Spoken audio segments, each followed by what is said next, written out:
మోకాళ్లలో గుజ్జును పెంచి నొప్పిని తగ్గించి సర్జరీని దూరం చేసే ఫ్రీడమ్ వాక్. రాష్ట్రపతి భవన్లో ముచ్చటగా మూడోసారి ప్రధానిగా నరేంద్ర మోదీ ప్రమాణ స్వీకారం చేసిన విషయం మనకు తెలిసిందే. దేశ విదేశాల నుంచి వచ్చే ప్రధానులు, వీఐపీలు, అతిరథ మహారథులకు రాష్ట్రపతి భవన్ వేదికైంది. వీఐపీలు, అతిథులు, అధికారులతో రాష్ట్రపతి భవన్ సందడిగా కనిపించింది.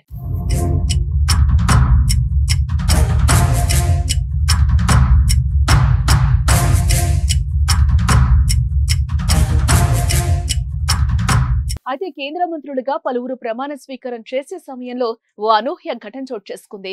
రాష్ట్రపతి భవన్ లో అనుమానాస్పదంగా చిరుత లాంటి ఓ జంతువు సంచారం చేసినట్లుగా వీడియోలో కనిపించడంతో తీవ్ర సంచలనం రేగింది.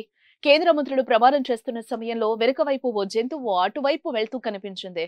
అది చిరుతేనన్న అభిప్రాయాలు వ్యక్తమవుతున్నాయి. అయితే చిరుతలను రాష్ట్రపతి భవన్ లో పెంచుతారా, దీన్ని ఎవరు పెంచుతారు అంటూ అనేక ప్రశ్నలు ఉత్పన్నమవుతున్నాయి. అయితే కేంద్ర మంత్రిగా దుర్గాదాస్ ప్రమాణం చేసిన అనంతరం రిజిస్టర్ల సంతకం చేస్తూ ఉండగా బ్యాక్గ్రౌండ్ లో రాష్ట్రపతి భవన్ మెట్లపైన ఓ జంతువు అటుగా వెళ్తున్నట్లుగా క్లియర్ గా కనిపించింది. దీనికి సంబంధించిన వీడియో ఇప్పుడు వైరల్ గా మారిందని చెప్పుకోవచ్చు. వీడియో చూసిన వాళ్ళంతా రకరకాల కామెంట్లు కూడా చేస్తున్నారు. రాష్ట్రపతి భవన్ లో చిరుతలను పెంచుతారా, అవకాశం ఉందా అని రకరకాల ప్రశ్నలు లేవనెత్తుతున్నారు.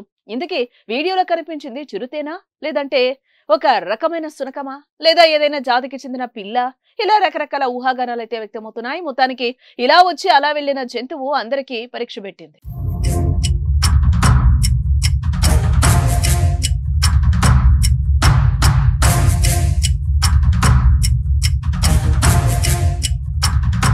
సుమన్ టీవీలో మీ పర్సనల్ అండ్ బిజినెస్ ప్రమోషన్స్ కోసం కింది నెంబర్కి కాంటాక్ట్ చేయండి.